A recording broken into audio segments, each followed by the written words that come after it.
Voice commands have been tacked onto games here and there throughout game history. The OG DS here had a microphone built in, as did the Famicom with its controllers.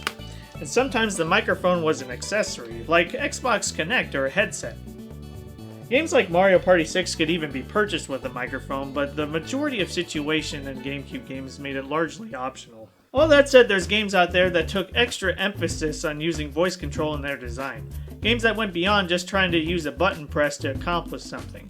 I have a few games that I want to talk about, and I'll go ahead and tell you that we're just gonna get the infamous game out of the way first. A game that made me feel weird even asking for it at my local game store. Seaman. Freaking Seaman. The Dreamcast was such a wonderful home to so many unique and weird ideas. And then there was Seaman. Once you connect the microphone to one of the slots on the controller, you're ready to care for this freak of nature's needs. There are not enough free blocks on the memory card. Well, when I clear some space up on this thing, I will be anyway. And this is a cool thing about this game. We get the voice of the late, great man himself. My name is N.U.D.E, and I will be your guide. Working in real time is checked by the Dreamcast's internal clock. You check in every day to cater to its needs, like managing the tank and feeding it. But the intrigue comes, if that's even the right word for this game, by talking with Seaman as he asks you questions about life. You were born in August? Yes. You know, August is often known as the dog days of summer because the dog star is in the sky during that month. Well, I find that interesting. In its early life as a Gilman, it speaks gibberish, but eventually gets it with time.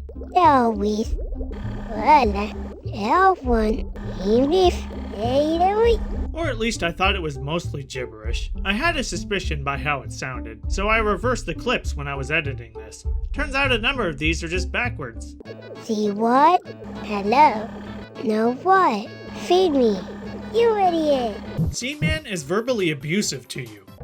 Okay, I'm awake. Turn the light on. Hey, cut that out. I'm trying to get some sleep here. With all the talking it does, the best voice line I heard in the game was Nimoy's affirmation. You're doing a good job. And if I'm gonna have a virtual pet, why would I put up with a mean, ugly face like him when I could have a cute Pokemon that I have seen take out a helicopter? You can go away. Hey You Pikachu is one of 2 Nintendo 64 games that use the VRU accessory, or voice recognition unit for short. It plugs into the 4th controller port. In this game, you hang out with Pikachu. And that's it. Sometimes while you hang out with him, he doesn't listen. Sometimes while you hang out with him, he does. Sometimes he gets mad. And sometimes you hang out with other Pokemon that want to make a nice stew, or smack a piñata, and Pikachu thinks he's helping.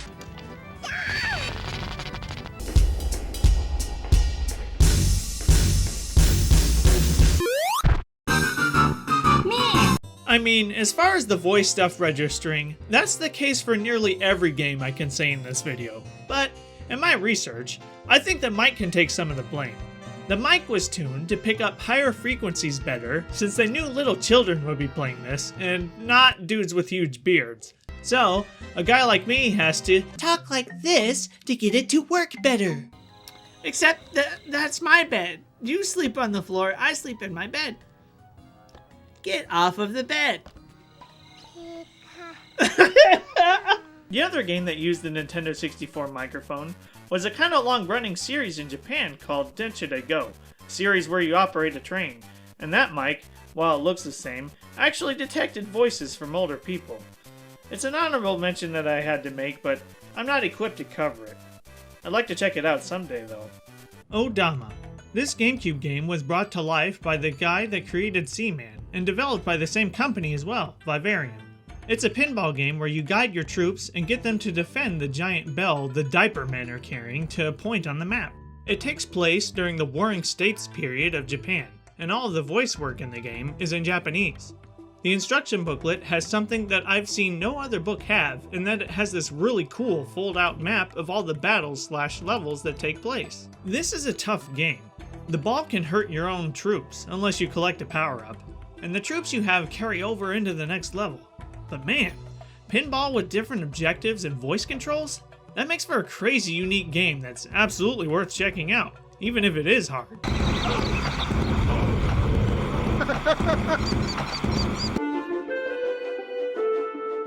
Tower 3D Pro. This is a game where you play as an air traffic controller for a few different airports. This version of the game has you communicating with pilots on how to move around the runways. But despite the game having an in-game tutorial, you're still required to read the game's manual to even begin to talk to planes with the correct call signs and jargon, let alone know when you're supposed to use any of it. Oh, and that manual.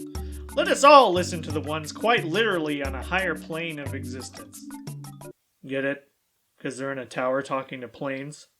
As the tower controller, your task is to provide safe passage to all aircraft within your control space. The primary responsibility of the tower controller is to ensure sufficient runway separation exists between aircraft separation is generally defined by the phase of flight wanted to take off is category 2, takeoff, climb, taking off prior descent and landing, or category 2, the prior aircraft are categorized runway surface, N is when the aircraft wanted to take off is category 1, aircraft taking off prior is category 2, the prior aircraft has when the aircraft wanted to take off is category 3, and the aircraft taking off prior is category 1 or category 2, the prior aircraft has left the runway surface and is at least 6,000 feet ahead of the aircraft. And believe it or not, there's people out there that didn't even want to call this a hardcore simulator. It's too much for someone like me that just wants to play a game, but I like the gist of it, and there's got to be someone out there that likes this kind of thing. Whoa, hold on, time out. Wait, look, I know that says N.U.D.E, but it's okay. Y'all can trust me. Okay? Okay. Natural Ultra Digital Experiment, or N.U.D.E for short, is one of the few Japanese exclusive games for the original Xbox. There's a company called ARC that's doing some testing for a new product that they want to release, the Personal Assist Secretary System, aka PASS, aka this pigtail robot girl. You get to a point in the game where you get to name the robot, so to make things easy, we're just gonna call it Miss Piggy-chan. In order to get our robot, it seems like we gotta register first. So in this dropdown, it's asking what our occupation is. And the first thing listed here is Shogakusei, which translates to elementary school kid. We're definitely not one of those, but you know what else we're not that I chose anyway? Professional baseball player. And on this one, it's asking for genre? Genre of what and why? It's got cinema, literature, geography, world history. Oh, here we go. Anime. Hey, I'm home from the baseballing. Hi, Dan. How's work? Knocked it out of the park. Gameplay works like this. Miss Piggy-chan doesn't know anything, and you have to teach her what things are. At least at the beginning of the game. You tell her to go to an object and tell her what it is. It's a Japanese game, so you have to know some basic Japanese in order to do that. Rajikase. ラジカセ、ラジカセ、わかりました。テレビ、わかりました。ゴミ箱、わかりました。 And just like with any other voice game, some things might not go the way you want. Like her thinking this mop is a curtain. カーテン、カテ、カテ、 Mop. カテン、わかりません。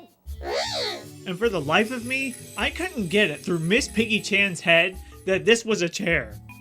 Isu. ビデオ、 Isu. クリーナー、 Isu. ビデオ。 And you know what makes me feel great is I know that it's not my pronunciation because this random Japanese guy I found can't seem to tell her what a chair is either. 椅子。椅子。違うっつね。 Lifeline. Without a doubt, this is my favorite game among these. I've basically played through it twice, and I still gotta do New Game Plus sometime. Lifeline is a survival adventure game where you don't have direct control over the main character. Instead, you take the role of a guy who's stuck in an operations room of this tragedy-ridden space station. You make contact with one of the few survivors, and you have to rely on each other in order to make it out of the place safely. Voice commands include, and aren't limited to, telling her where to go, items and parts of the room to investigate, puzzles to figure out, even talking her through things when she's scared and warning her of incoming danger. You really get a different sense of attachment talking through things instead of just directly controlling her yourself. I really wish a new game in the same vein as this one would get made. Truly, this game makes a strong case for how well something like this could be even better with today's voice recognition technology. Alright, so as usual, there are other games I would have liked to have talked about, but I gotta end the video at some point. I got something to do. I know that games with voice controls, you can often just supplement something with a button press on a controller, but I really like games like these that tried to take it further, and it was great exploring games in the past that tried to do something different. Alright, well, make fun of me if you want, but that thing I had to do is actually to go jam out to N.U.D.E's theme song some more.